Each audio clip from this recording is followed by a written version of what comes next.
Welcome to Native America Calling. I'm Sean Spruce. Native Americans require additional access to health care as they age, but many Native elders have difficulty maintaining that access through Indian Health Service that suffers from chronic underfunding. And now they also face losing access through resources like Medicaid and Medicare.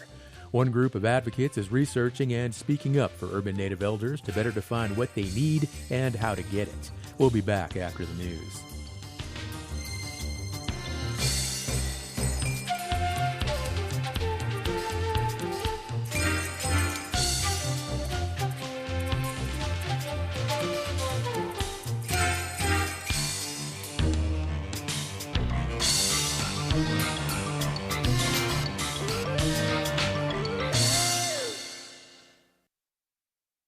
This is National Native News. I'm Jill Freitas. On Friday, the University of Arizona recognized roughly 70 Native American graduates with a special celebration. As KJZZ's Gabriel Pietrasio reports, an Indigenous actor was the event's keynote speaker. Dallas Goldtooth is Diné in Mdewakanton, Dakota. He's arguably best known for his role in the Peabody Award-winning FX series Reservation Dogs. Goldtooth plays a comedic spiritual guide to a teen living in an Oklahoma res town. Are you Crazy Horse or sitting... No. I'm not one of those awesome guys. No, I'm more of your unknown warrior. Yeah. You know my name? William Knifeman. Goldtooth co-founded the 1491s, an all-native sketch comedy group that uses humor as a way to tackle stereotypes and complex social issues. Native Americans make up about 4% of the university's student body. For National Native News, I'm Gabriel Pietrasio. The U.S. Bureau of Indian Affairs says it is distributing $20 million in emergency funding to more than a dozen Alaska Native communities in response to shortages of essential supplies and urgent infrastructure needs. The lion's share of the funding, $16 million, is going to the Kuskokwim Delta coastal village of Shifornik to address the impacts of severe erosion, permafrost thaw, and failing infrastructure. According to a press release, the funds are intended to restore damaged wetlands, address unsafe structures, relocate at-risk homes, and reconstruct the community's barge landing. Shifornik and 15 other communities spread across a vast swath of the state will also receive a portion of an additional $4 million that the federal government is using to purchase thousands of gallons of heating fuel, along with potable water supplies and firewood. The press release says delayed spring barge deliveries, restricted water systems, and extreme winter conditions led to supply shortages in the communities receiving assistance. The announcement comes after Assistant Secretary of Indian Affairs Billy Kirkland was in Alaska to meet with tribal leaders. Kirkland appeared alongside U.S. Senator Lisa Murkowski in Anchorage and Bethel as part of the hearings of the Senate Committee on Indian Affairs on Federal Disaster Support and the question of climate-driven village relocation. This story was provided by KYUK's Evan Erickson. Alaska Native organizations and wildfire officials are preparing for another challenging fire season as communities face growing climate-related threats. Officials say dry spring conditions and warming temperatures are increasing wildfire risks in rural communities across the state. The Alaska Division of Forestry and Fire Protection says many Alaska wildfires are caused by human activity, including escaped burn piles, campfires, and sparks from equipment or vehicles. Officials are urging residents to prepare emergency kits, create evacuation plans, and clear brush and other flammable materials away from homes and buildings. Alaska Native organizations are also working with communities on climate adaptation, emergency preparedness, and public health planning efforts tied to wildfire smoke and extreme weather. Meanwhile, tribal leaders in western Alaska are calling for stronger, tribally led disaster response systems as communities face increasing wildfire and environmental threats. Some rural communities are also concerned about how major wildfires could impact subsistence activities, travel routes, and deliveries of food, fuel, and other critical supplies during the summer months. Fire officials say even a single spark can quickly ignite dry grass during spring conditions. I'm Jill Freitas.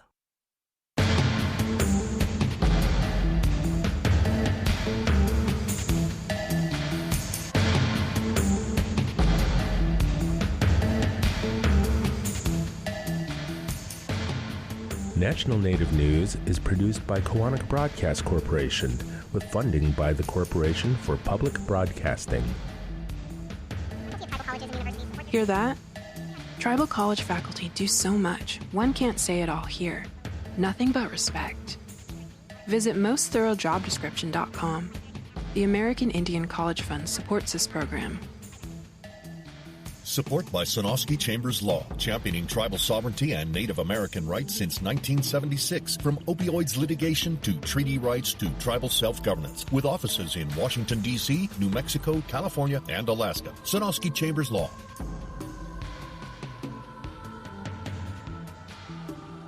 Native Voice One, the Native American Radio Network.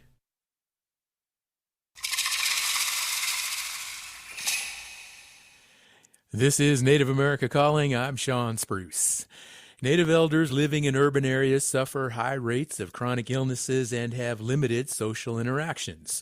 Those conclusions come from the most recent Native Urban Elder Needs Assessment Survey, which aims to fill a void of information about Native American elders, the vast majority of whom live in cities. The survey is among efforts to better understand and provide effective services for Native elders. The effort is all the more pressing as federal cuts to Medicaid and Medicare approach, costs for medical care rise, and pressure increases to cut support for the Indian Health Service. May is Older Americans Month, or as I like to say, Age Affluent Month. And in this hour, we're looking at the state of Native elder care. Listeners, as always, you can join us by calling 1-800-996-2848. Tell us, what are your concerns about how Native elders in your community have access to adequate health and long-term care? We're also at 1-800-99-NATIVE. All of our guests today are joining us on Zoom. First, we have from Grand Forks, North Dakota, Dr. Colette Adamson. She is the director of the National Resource Center on Native American Aging and a research assistant professor at the University of North Dakota School of Medicine and Health Sciences. She's a member of the Turtle Mountain Band of Chippewa Indians. Dr. Adamson, hello, and welcome back to Native America Calling. Hi, good morning. Thank you. Thank you for having me today and giving me the opportunity to be on the show. Absolutely. We appreciate all of you joining us and looking forward to the conversation. We also have on the show today from New Mexico, Michael Bird. He is a past president of the American Public Health Association and a past national consultant for AARP. He is Kiowa Pueblo and Oke Owenge. Michael, good morning and welcome back to Native America Calling. Well, thank you very much. Appreciate the opportunity to share this important work that's been done and look forward to the conversation. Absolutely. And our third guest joins us from Santa Fe, New Mexico, Dr. Emily Houses. She is a research scientist for the Pacific Institute for Research and Evaluation, and she's a member of the Fort Sill Chiricahua Warm Springs Apache Tribe. Dr. Houses, welcome back to Native America Calling to you as well, and good morning. Thanks so much. It's a pleasure to join and talk about this really important topic. Well, let's get into this topic right now. And Dr. Adamson, I want to begin with you, and let's get some more information here for our listeners regarding the Native Urban Elder Needs Assessment Survey. What are some highlights, and what health and well-being topics did the survey focus on? So thank you. Yeah, so when we started this project, there was a real need to identify and understand the needs of our urban Native elders. And thankfully, we had great advocates and partners to help support making this happen, to fill this major gap in data and understanding our urban Native elder needs. But from the survey, what we had gathered was some of the important findings was the level of food insecurity and nutritional risk among our Native urban elders. Many had reported skipping meals or eating less than they felt they should, or worrying about whether food would last because of financial limitations. And as you know, nutrition impacts chronic disease management, mental health, wellness, and the overall quality of life for our urban Native elders. Some other important findings that we found that there was very low participation in services such as congregate meals, home delivered meals, and senior center programs. There was high rates of not being able to get dental care when it was needed, and that was due to the cost of dental care. So there was a lot of key highlights of, our urban elder needs that were identified through the survey, that really helped us to better understand what the needs are of our urban populations, namely our Native elders. Dr. Adamson, the low participation in services you mentioned, specifically meal programs, dental care, what do you attribute that to? Well, with our resource center, we work with Title VI tribal elder programs, and Title VI is federal funding it was passed in 1978 under the Older Americans Act that provide funding every 3 years to tribal elder programs to provide nutrition support services and caregiving services for our tribal elders. Um, and it was interesting because we actually do a tribal elder needs assessment survey with those Title VI programs. And when we look at that data, we see that their numbers are much better for getting some of those services, such as the congregate meals, the senior center programs, the home delivered meals, compared to our urban Native elders. So from looking at that data, that's telling us that the Title VI model and the funding that's being given through there is something that's a good model that we kind of feel should be something that should be created for the urban Native elders. And by no means am I saying that all of the tribal elder needs are met through this Title VI program, but it does help. I mean, there are additional needs for our tribal elders, but just looking at this data and comparing it to the urban Native elders, that's telling us that there's a need for some sort of similar model that provides dedicated funding for our urban Native elders and getting nutrition support services and caregiving services. So, guaranteed funding that's going to help provide that for these urban Native elder serving organizations to help meet the needs of their elders. Thank you, Dr. Adamson. I'm interested in learning more about the focus on urban Native elders as you describe it. But first, I also want to understand, how are elders defined for the purpose of this survey? So when we did this survey, we had over 1,000 urban Native elders participate, and we had 7 urban Native elder serving organizations, urban organizations participate. We did tell them that they can define the age of their elder. However, they had defined it within their center. So if it was 52 years old, they could allow that elder to take the survey. But for the most part, we defined it as 55 years and older, and that's what we kind of use with our deliverables that we put out with the data booklet, the reports, the infographics, and such. And the reason that we do that, where we have it at 55 and older, whereas the general population, the non-Native elder population, is usually that 65-year-old or even 60 and above mark, is because of the difference in our life expectancies. We have much lower life expectancies compared to other non-Native populations. So that does play a role in how we define the age of an elder. But for the most part, with each of the urban organizations, we asked them to define the age of the elder, and then we went by what they defined the age as. Okay, thanks, Dr. Adamson. And next year, when it's time to do another Native Urban Elder Needs Assessment Survey, or whenever that time is, send me one, because I'm over the age of 55, okay. So I think I would qualify. Thank you so much. All right, Michael, thank you.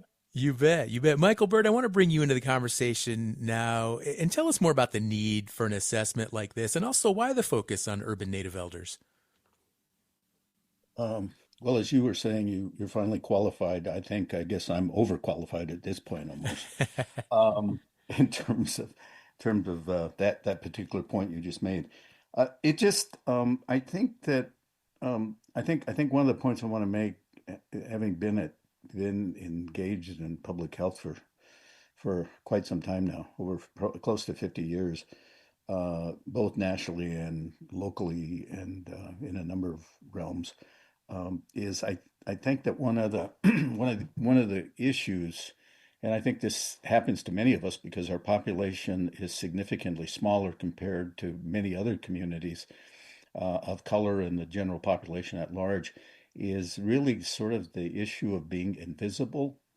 And I don't think it's something that I've seen a whole lot of focus on, but I think in many cases that our communities, our numbers are smaller, and people don't necessarily see American Indians and Alaska Native and Native Hawaiians, for that fact, in the same way that they see other communities of color and the larger society. In that we're oftentimes, I think, continue to be invisible, continue to be marginalized, and so our needs are overlooked.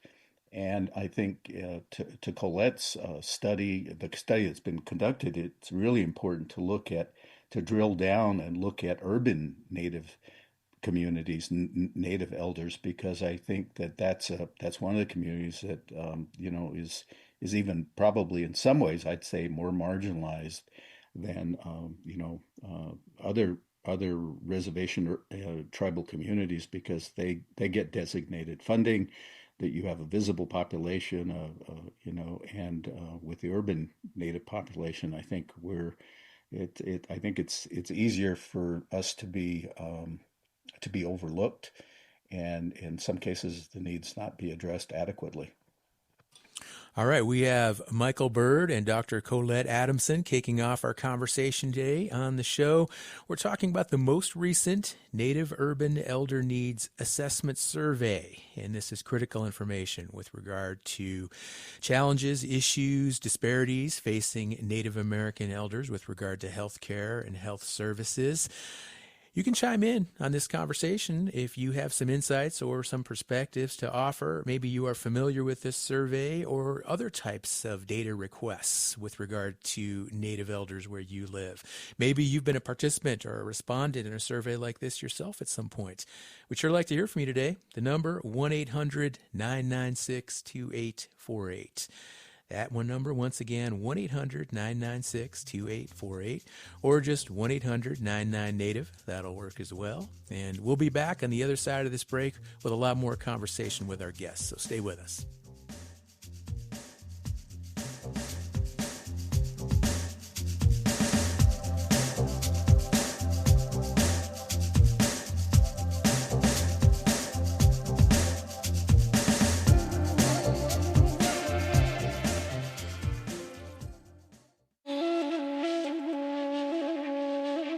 The rising cost of petroleum is particularly a problem in Alaska, where rural residents rely on oil for heating, generating power, and fueling fishing boats.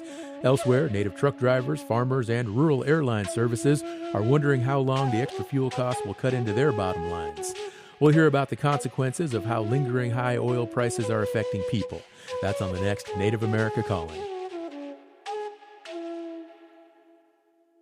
Trickster Cultural Center, an authentic first voice of Native American cultural arts, invites community to the 2026 Summer Youth Powwow, rooted in the Native good life teachings of community, responsibility, culture, and connection.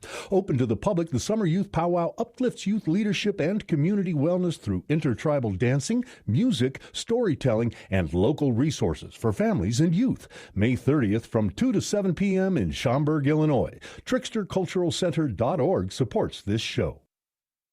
Thank you for listening today to Native America Calling.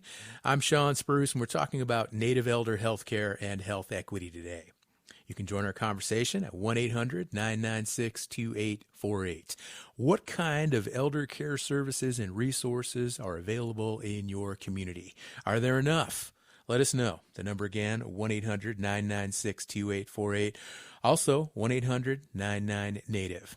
One of our guests today, Dr. Colette Adamson, joins us from Grand Forks, North Dakota. Among other titles, she is a research assistant professor at the University of North Dakota School of Medicine and Health Sciences. And Dr. Adamson, I want to talk a little bit more about some of the data that was mined in this survey, and specifically with regard to socialization, because as I understand it, this is a very important part of elder health, just the ability to be social. Tell us more about the benefits of being social and also some of the challenges that our Native elders face in this regard. Yeah, so I think with some of the data that we had seen, it- we had asked a question about how often the elder has gotten out and socialized in the past month.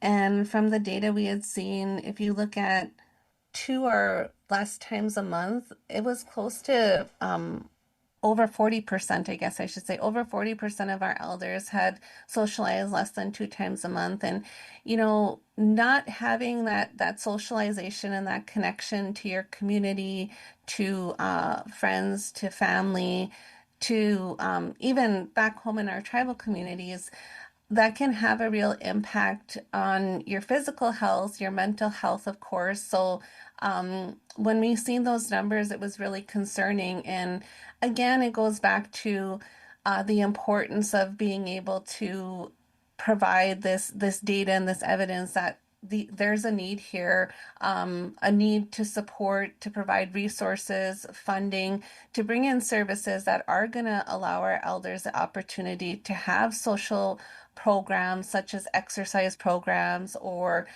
just meeting with other elders at a set place and space. So looking at that information, that data really helps bring that key point home that there's more services that are needed for our urban Native elders in urban communities and urban areas. Dr. Adamson, how about cultural participation? Was that addressed in the survey as well? Yeah, so that's a good point that you bring up. Great question because, we talk about a lot of the unmet needs and the disparities of our urban Native elders, but there are some strengths and shown through resiliency of our elders where there is a want and need to be exposed to their traditional foods and have that opportunity, that access, and a lot of them did. Participating in cultural practices such as smudging and powwows, a lot of the elders had identified that they participated in those activities. So that cultural connection was really important, and the data showed that they were involved in those things. Also, they are connected to their families and their grandchildren because we had seen a high percentage of our elders that were grandparent caregivers. So our elders continue to be strengths and knowledge keepers in our communities, in our urban communities, and mentors. So that was some positive findings within the survey. Dr. Adamson, were there notable differences between elder health among those who went to the Indian Health Service clinics or hospitals and those who went to other types of health centers, maybe urban health centers or nonprofits in other parts of the country? So we didn't drill specifically down on that, and that could definitely be a future direction. But some of the differences where we can assume that there was a big difference and just assume that it was because IHS services were available was when we looked at the dental care. Like I mentioned, there was a high percentage of elders, nearly 50%, that could not get dental care when needed. But when we looked at the tribal elder survey data, it was much lower. And also the cost, the reason why they couldn't get the dental care, the cost was a big driving factor for our urban Native elders compared to our tribal elders. So we assume that that was attributed to the fact that in our Indian Health Services, we do have the dental clinics and things that our tribal elders can utilize, whereas in the urban center, or I guess urban communities, they might not, the urban Native elders might not have access to dental care such as that. Thank you. Michael Bird, back to you. This assessment could have policy implications. Tell us more. Well, I would hope so. Yeah. I mean, if you've got the data right in front of you, and as it relates to this study that's showing that there's some real discrepancies, I would hope that there would be a response on behalf of urban Native elders to address this. However, the times we're living in, it seems like many of the programs that based on legal commitment and obligations and treaties and promises from this nation. Some of those programs seem to be, there's discussion and defunding versus addressing the issue itself. Absolutely, yeah. The Older Americans Act, I'm curious in learning more about that with regard to the implications it has for Native Americans, and not just Native elders in urban areas as well. Yeah, so I can jump in and kind of speak about, when we're looking at funding, in 1978, Title VI, they had seen that there was still Title III funding available, which is for non-Native elders with the nutrition support services and caregiving services. But they saw that there was a real need that it was difficult for our tribal communities to access and get some of that funding that was available at that time. So what they wanted to do is to have funding that was specific for tribal elders in our tribal communities, and that's where Title VI came about in 1978. So when we look at that, like I mentioned, we can see that model is helping our tribal elders and connecting them to those resources and those services. I mean, like I said, by no means are all the needs being met by Title VI. There's still a lot more to do. But if we could just take that model and bring that for our urban Native elders, where there's dedicated funding, federal funding, specific for urban Native elders to address funding those aging services, which would provide more access, more opportunity for our urban Native elders to utilize.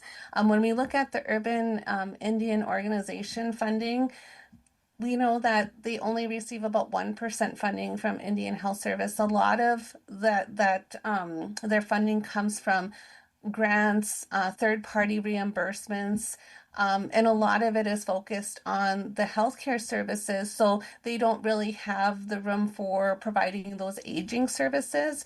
But if we had that dedicated funding, federal funding that was allocated for urban Native elders to address this, nutrition, support services, and caregiving services, I think that would be so beneficial for our urban Native elders, and could meet some of their needs.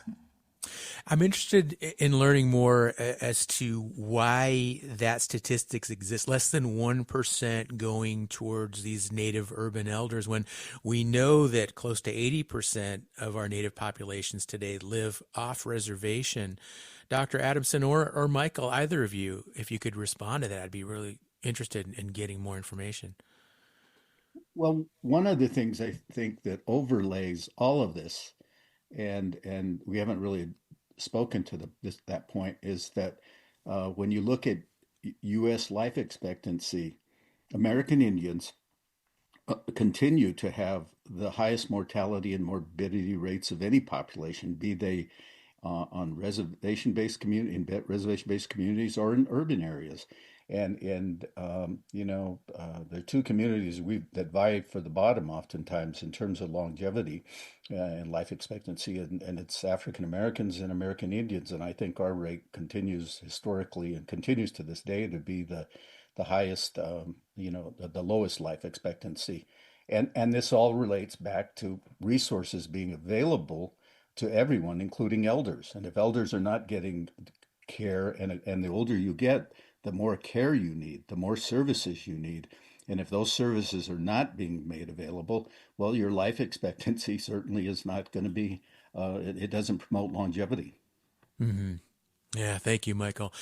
Let's hear now from Dr. Emily Houses. She's a research scientist for the Pacific Institute for Research and Evaluation. She joins us now from Santa Fe, New Mexico. And Dr. Houses, you took part in another study on Native elders that focused on issues pertaining to people not having access to a personal healthcare provider. How do you describe, or what do you describe as the role of a personal healthcare provider? Hi, thank you for introducing me into this conversation. I have so much to say. Well, we talked to around 100 Native American elders in the Southwest, and really specifically asked them about their relationship with their healthcare providers. And recognizing that right now our healthcare system just generally is kind of in a place of flux, we'll say, with optimism. But if you look back historically, most Americans have had a healthcare provider who they could rely on to be their person, who they could go to, they could schedule appointments with and everything. But when we talk to Native American elders, they generally had no single healthcare provider in their lifespan who they knew as the person. The longest most of them could remember having had a provider was maybe 2 years. And so that's through the Indian Health Service. So it means that they never had a consistent point of contact who they could refer to for their healthcare needs. It also means that there was nobody who knew them within the healthcare system to advocate for them, to remember them when they went into the IHS clinics or hospitals. And it meant that they would get lost in the system always. And it also meant that their healthcare outcomes were worse. Well, tell us more about the reasons, perhaps, that some Native elders don't have these personal health care providers, and what are the consequences of not having a person like that to advocate and to assist, both short-term and long-term? Oh, gosh. Okay, so one of the main reasons is because the Indian Health Service is basically it's a training ground for medical providers. It is, and so because it is an important place for healthcare providers to get trained, it becomes a revolving door for doctors and nurses, and a lot of people get trained in these 6-month or 1-year assignments. They go in to the reservations or even to the urban hospitals where they do exist. They get trained and then they leave. And so somebody will go in and they get their panel of patients. They practice, as you say, in medicine. They learn the skills they need to learn. They pay off their loans from med school, and then they move on to a very wonderful, productive life as a healthcare provider in whatever place they want to go. But they tend not to stay in the tribal communities where they learned how to practice. And there are real consequences to that. For the patients who they have practiced and learned.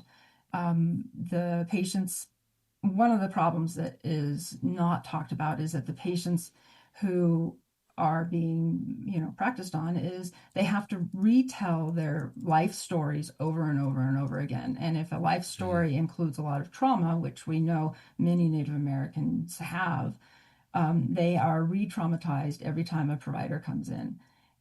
They don't know if the provider that they're meeting that day is going to believe them. They don't know if the provider is going to actually speak to the health condition that they're there for that day. If they go in and they say, I'm here because I have allergies and I want my allergy shot, and this new provider who's just got these skills that they want to try out gets their health history and finds out that they suffered childhood sexual abuse, 40, 50 years ago, they might decide to fixate on that instead of getting them their allergy shots. And it is really disruptive to everybody, most of all the patients. The new provider is really excited because they got to try this out. Okay.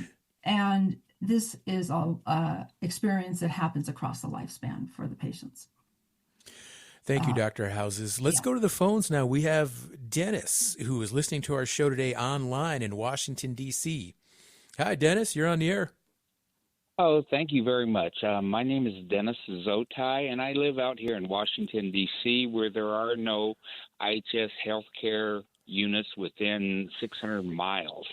Mm-hmm. My 87-year-old dad lives with me right now, and he was forced to get a supplemental insurance in order to see some of the doctors in this area.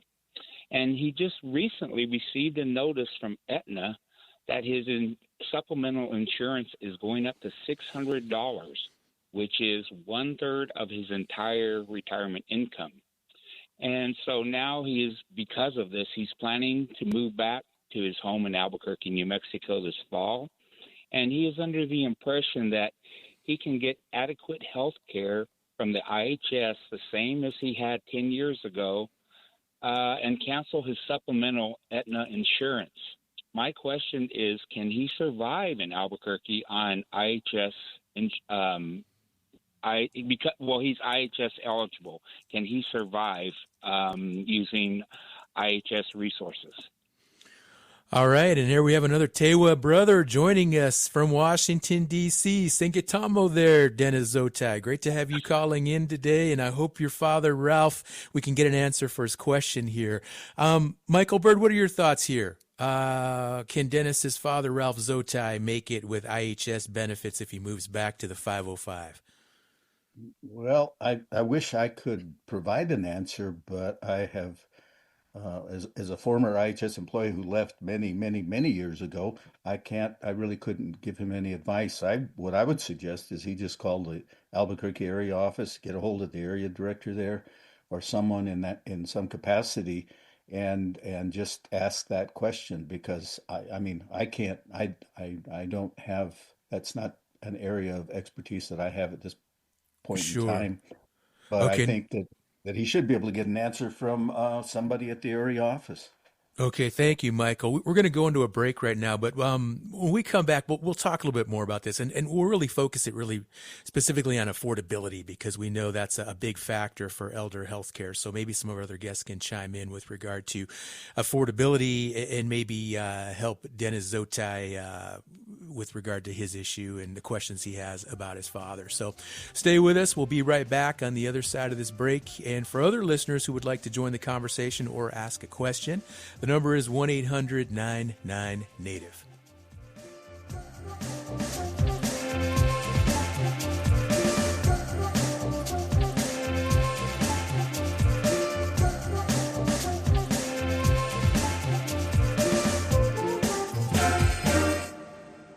Support from Davis Keelan Law Firm, a New Mexico firm standing with Native families suffering catastrophic loss. When tragedy strikes Indian country, Davis Keelan fights to restore stability, dignity, and justice, bringing a voice to Native families and communities for 20 years. More information, daviskeelan.com. Kaufman & Associates is a Native-owned and led consulting firm, supporting Native communities with culturally grounded solutions to shape Indigenous futures.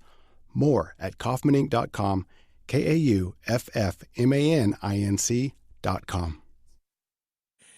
This is Native America Calling. I'm Sean Spruce, and we're talking about Native elder health care today. What are the effective healthcare programs and services that you see in your community that are making a difference? Let us know. Give us a call, 1-800-996-2848, or perhaps you can talk about what gaps need to be filled. You can do that also at 1-800-996-2848.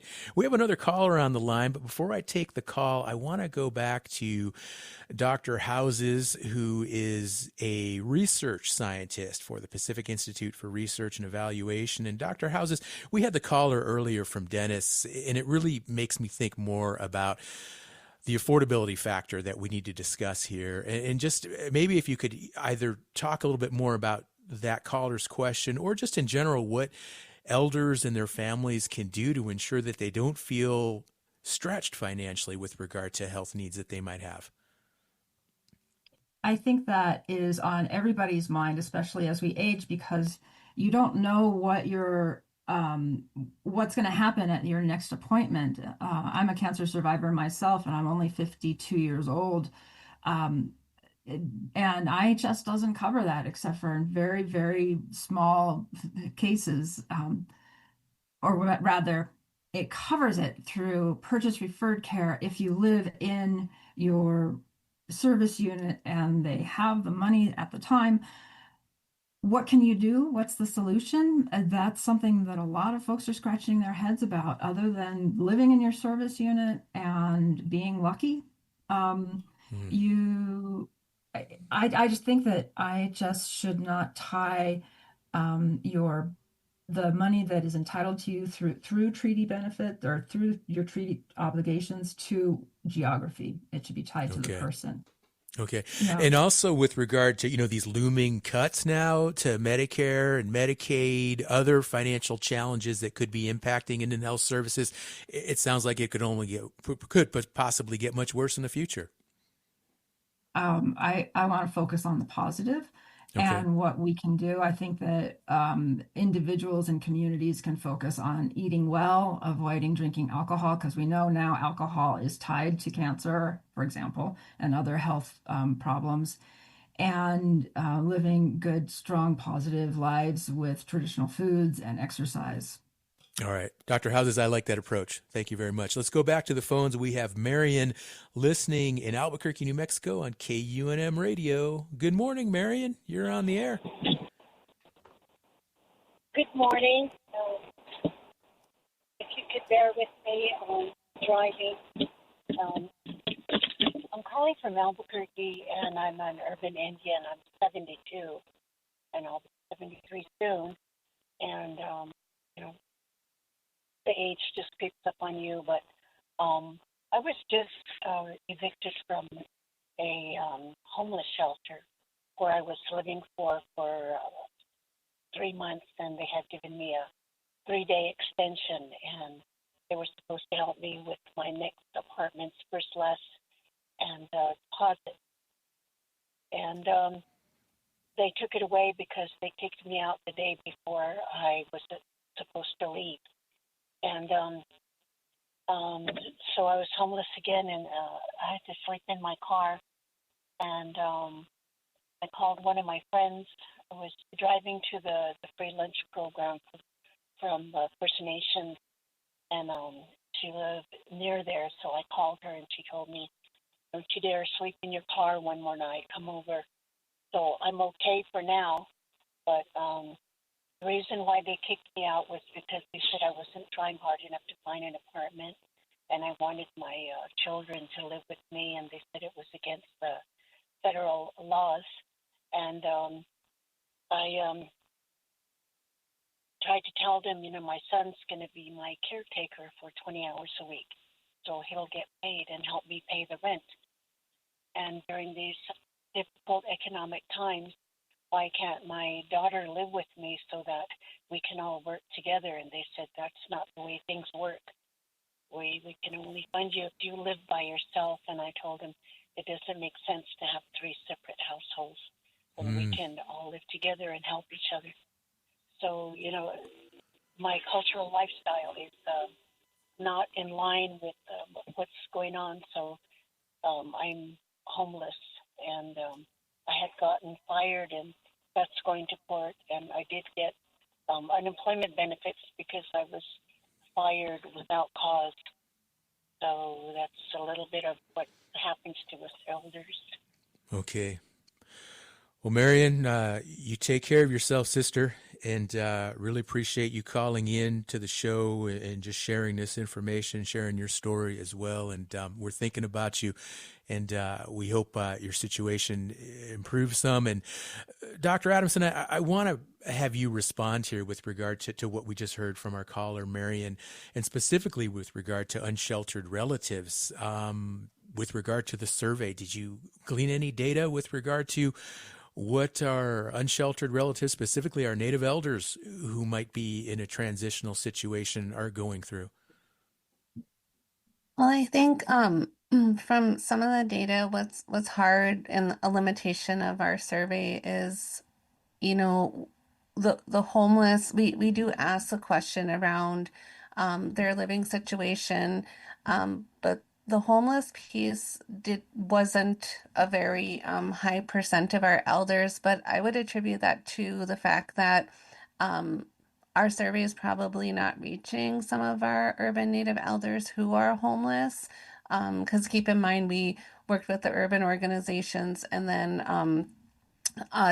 offered an online survey, so they'd have to have access, to the internet and to going to the urban Indian organization for services.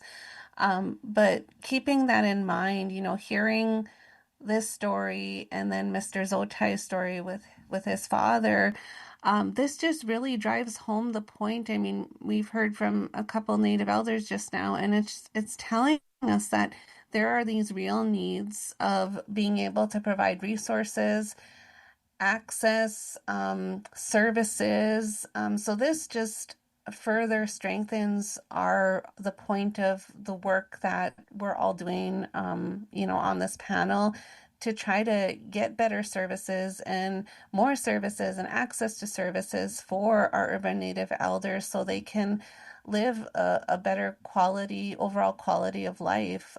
So, just hearing it from them and elevating their voices to be able to help meet their needs. I mean, that's what this is all about, our work. So those two calls just furthered what we're doing and what we need to keep working towards.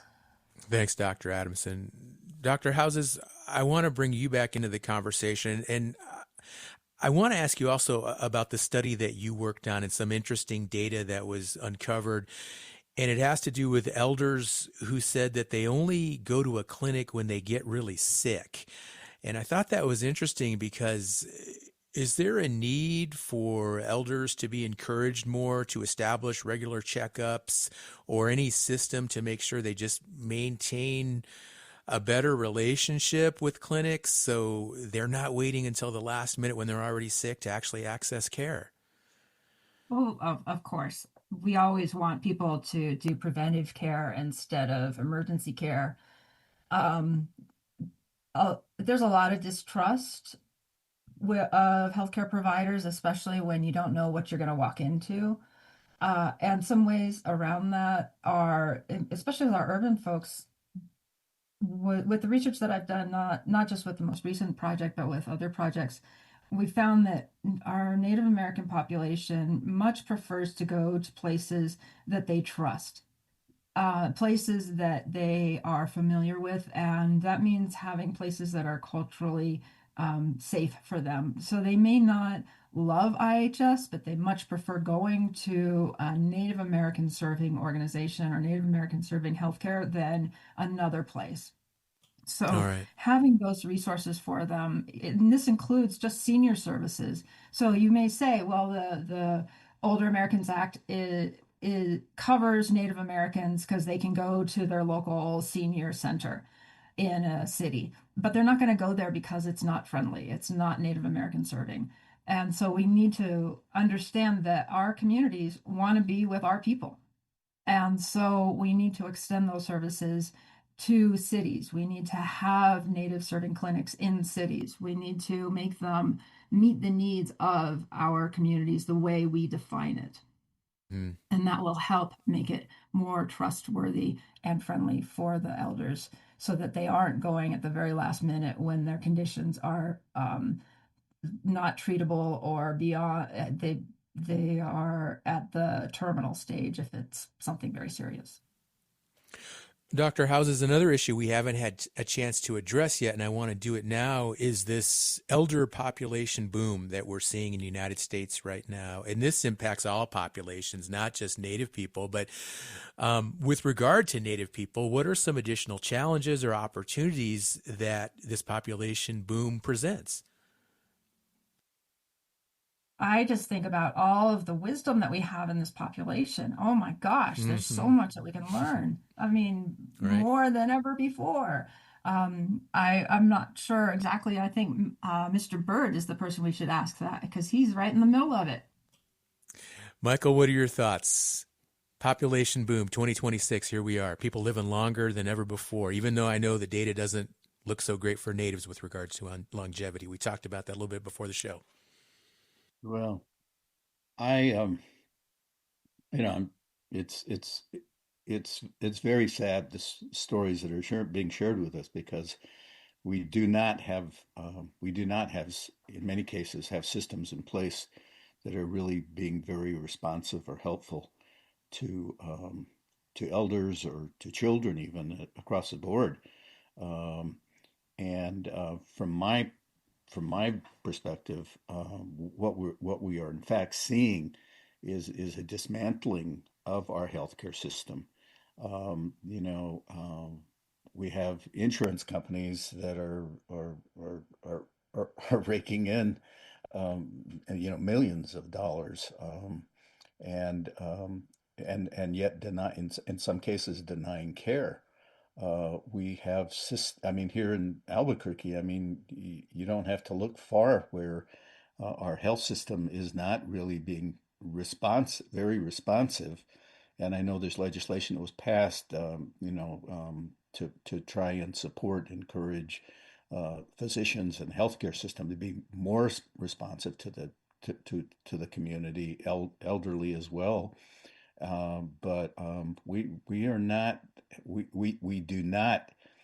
There's not a priority in my opinion for really providing the kind of level of health care that elders need and that everyone needs for that matter.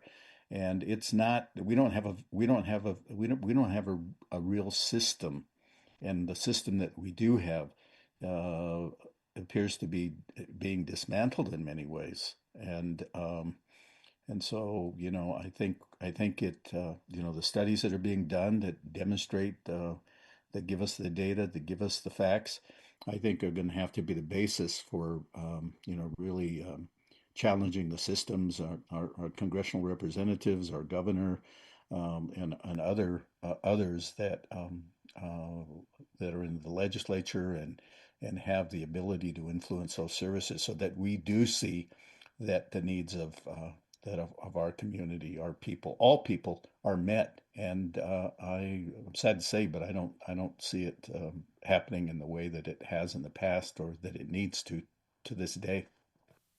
Michael, what about these impending changes coming in Medicare and Medicaid? What are some strategies that tribes, service providers, even Native individuals and families need to prepare for? Well, there are, the American Public Health Association, who have an American Indian, Alaska Native Hawaiian caucus that advocates for programs for our communities, including Native Hawaiians. We, the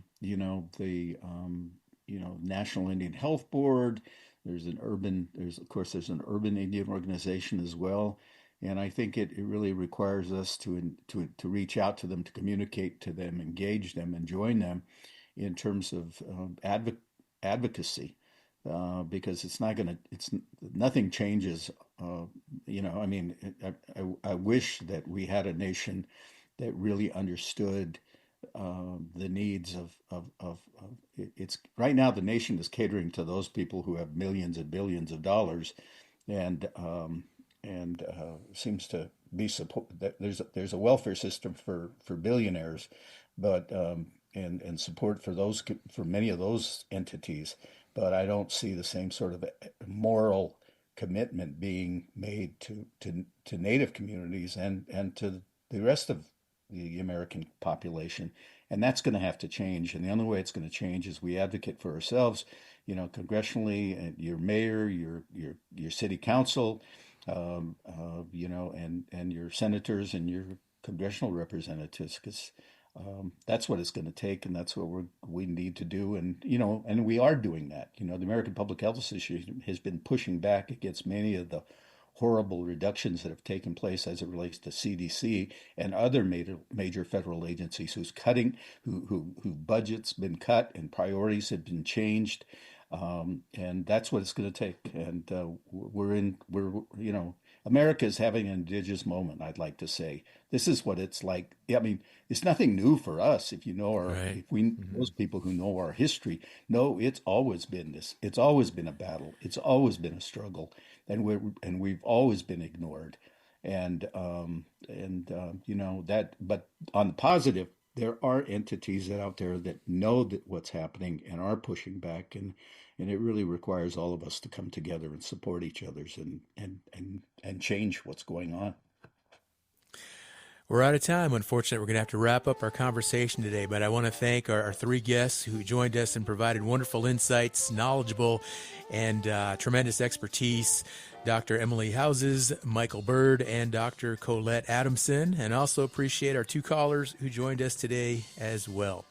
Actually, three callers joined us. So with that, we're going to go ahead and wrap it up. And please join us again tomorrow for a discussion about how the lingering high cost of oil and gas is changing how some Native people are doing business.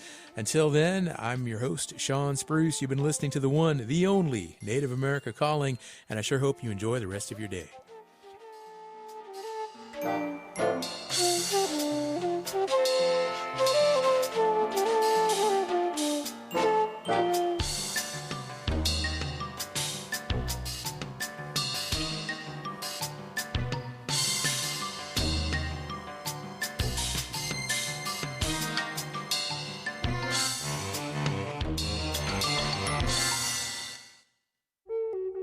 tribal colleges and universities support their students in countless ways. They say I believe and offer help before it's asked. Hear that? That's everything tribal college faculty do for their students on Fast Forward. Because if one tried to say it in real time, they'd be here all day. They teach, guide, comfort, and connect. And for that, the community is grateful. Learn more at mostthoroughdjobdescription.com. The American Indian College Fund supports this program. They give extensions, cheer progress, share laughter, create calm, and allow reflection. They inspire hope, share wisdom, guide gently, validate feelings. Who protects Indian country? Amerind does. As the only 100% tribally owned insurance carrier, Amerind helps strengthen tribal communities by providing reliable insurance coverage and keeping dollars in Indian country. From property and liability to commercial auto and tribal workers' compensation, Amerind is here to protect what matters. Celebrating 40 years of serving Indian country. Learn more at amerind.com. That's AMERIND.com.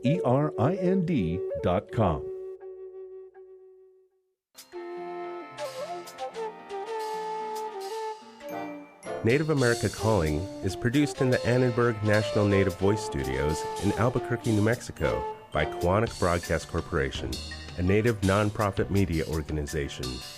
Funding is provided by the Corporation for Public Broadcasting with support from the Public Radio Satellite Service. Music is by Brent Michael Davids. Native Voice One, the Native American Radio Network.